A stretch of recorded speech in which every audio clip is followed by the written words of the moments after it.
My biggest regret talaga dito sa Canada is yung hindi ko finalo agad yung passion at saka pagiging creative ko. Na-cultivate kung ano yung hilig ko at saka kung ano talaga yung gusto kong gawin and make money off of it. So, nung 2012, dumating ako dito sa Canada. But before that, nung nasa Pilipinas pa ako is, mahilig na talaga akong mag-business, magbenta. I can remember na during my high school days, nagbebenta ako ng mga candies. Yung nakapakete, nakapackage siya. Tapos, binibenta ko yung each candy dun sa mga classmates ko. Ang lagi siyang nauubos. Nakakatuwa kasi, of course, may pera ka. Bili ka na naman ulit ng yung mga gusto nila, yung mga nire-request nila. And then, mauubos na naman. And I can remember na ganito na talaga yung hilig ko ever since. Nung college, wala akong mga ginagawang mga business na ganito kasi I took nursing. And if you didn't know, nursing is busy. Like, if you take this course, busy ka every day. Kahit Sabado at Linggo, may mga gagawin. Ang daming exam, tsaka may duty. So, I didn't have time to have like something like this, yung mga magbibenta-benta, ganyan. Pero nung graduate na ako, so graduate ako ng 2010. And later ng 2010, dun kami nagkakilala ng asawa ko. And by early 2011, yun, nagpakasal kami. And then by that time, pumunta na siya ng Canada pero ako nasa Pilipinas pa. And that time, andun ako sa Pilipinas, nagpatayo ako ng tindahan. Tapos aside from tindahan, nagbebenta ako ng mga barbecue. Ako talaga yung nagluluto ng barbecue. And then nag-aangkat ako ng bangus. Tapos yung may hinire ako na siya yung maglalako, parang ganun. So ganun na talaga yung kinahiligan ko ever since. And aside from that, nung time na nandito na yung asawa ko is, binilhan niya ako ng maliit na laptop, as in cute talaga siya. I think it's just 11 inches na Samsung. Doon ako nagkaroon ng time or nagkaroon talaga ng chance na mag-explore sa internet. I was so passionate about making money online na by that time kasi meron na akong nakikita na may mga kumikita, ganyan. Pero nung time na yun, parang spammy pa ang dating ng mga inaano sa online. Pero, yun na talaga yung gusto ko na one day I will make money sa online. Tapos, fast forward to late of 2012 is, yun, pumunta ako ng Canada. And my mistake is, hindi ko kinultivate yung kung ano yung gusto ko, kung ano yung passion ko. Kasi it seems, and ito yung na-observe ko, no, sa mga Pilipino, pagka pumupunta talaga tayo dito is, ang talagang aim natin is mag-work. 9 to 5 job. That's my biggest regret na pagdating ko dito, I had the chance. Kumbaga kasi, technology dito, accessible, ganun, internet.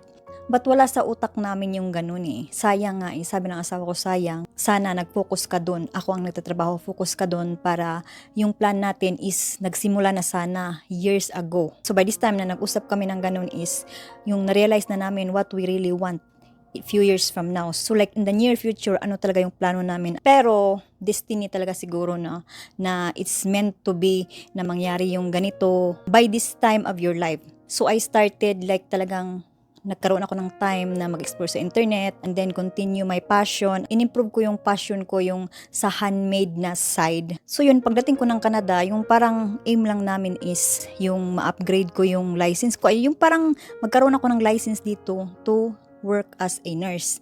Pero nung time na yun nga, magulo yung utak ko. Tapos, after 3 months, pagdating ko dito, nabuntis ako, ang dami kong inaano sa sarili ko. Na to the point na I had to stop working kasi hindi kaya ng katawan ko. I don't know, I was just adjusting to Canada. Tapos, ang dami kong dinaramdam nung nagbuntis ako. And then, I was so scared na makunan ako kaya I had to quit. I had to stop working. And fortunately is, I was still able to get EI. I was still able to qualify for EI. But I had to explain talaga kasi if you resign, supposedly is hindi ka pwedeng mag-claim ng EI if you quit. However, there will be instances na you have to really explain what's your specific situation, bakit kailangan mo talagang mag-quit. So I did explain there na I had to go on a medical leave kasi hindi kaya ng katawan ko. Luckily, I was able to take my EI kasi 800 bi-weekly din yung na-receive ko nung time na yun. So, 1,600 per month. Malaki rin, di ba? Fast forward to January at 2018, yung time na naoperahan ako, I almost died that time. Meron akong trabaho nung time na yon, pero I had to really quit. I said, hindi na ako babalik kasi mabigat yung trabaho ko. And then, hindi kaya ng katawan ko. I had to had exploratory laparotomy. So, ang ibig sabihin nun is they had to clean my insides kasi I was bleeding so much. I almost died. I stopped working and then yun na yung time na I explored a lot. Ang dami kong pinasukan sa internet. I tried a lot of things. And then, of course, if you are in a trial phase sa mga ganito, you will lose money. And one thing about me is I'm not scared to lose money. If I know that this is just a step or this is just a phase, I know that I will eventually get to the higher level and eventually succeed. 2013 ako ng anak. And then by 2014, almost 1 year old na yung anak ko, doon ako nag-start na nag-explore na naman ako ulit sa, internet, kung paano kumita, ganyan, side hustle. And yung time na yun is I was using cloth diapers sa anak ko. He was a baby. And alam niyo ba ang ginawa ko? Nag-angkat ako ng napakaraming cloth diaper from China.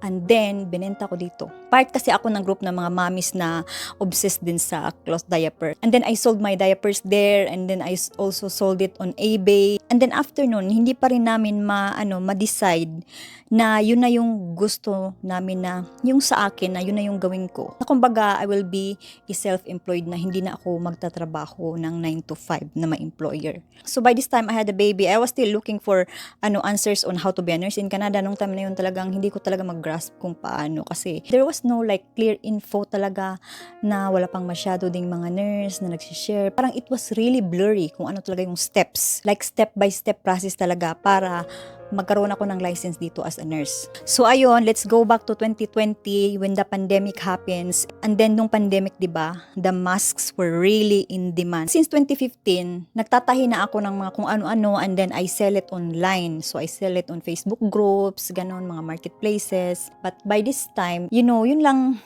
paisa-isang sale, ganun. However, nung talagang pandemic, di ba, nagkauso yung mask. It's so in demand. And I was able to leverage on that. To the point na there were months na I was making $30,000. We were able to pay off our car. We were able to pay off our debt. Until now, meron pa akong shop pero wala ng mask. Meron pa akong shop. And accessories na yung binibenta ko. So that's the time na na-realize namin na pwede talaga akong magstay na sa bahay forever and then just explore opportunities na kumita like ganito. And then fast forward to last year, I discovered na pwede pala akong mag-file ng tax kahit hindi ako accountant. So, I took a course. I already know how to file taxes kasi I've been doing our taxes for many years, and also some of our friends, tinutulungan ko sila. But I didn't accept yung paid kasi bawal. Kasi hindi ka nga certified sa CRA. So, by this time na nalaman ko to, I did my research, and then I was able to come up with a conclusion na, oh my God, I can be a tax preparer in Canada even though I'm not an accountant. So, I did it. And then, sinit up ko yung business ko. I incorporated my business. I did marketing, like everything kasi by this time meron akong background on marketing kasi all these years I've been really learning like how to market, how to position myself, or how to position my business.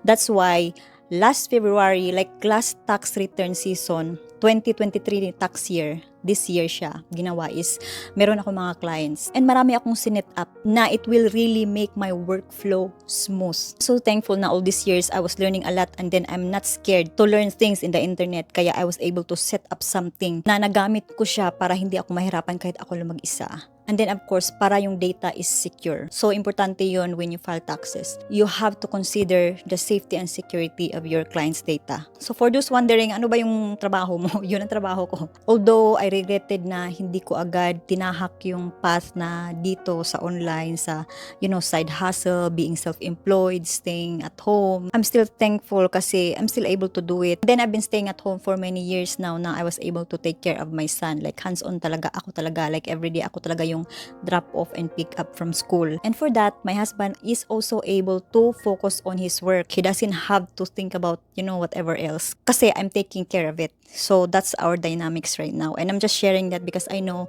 other couples out there can relate. And if you believe that you can do this, you can literally do this. You can be a stay-at-home parent as long as meron ka talagang guts and you have this passion that will drive you every day, na hindi ka magsasawa, hindi ka mag-quit.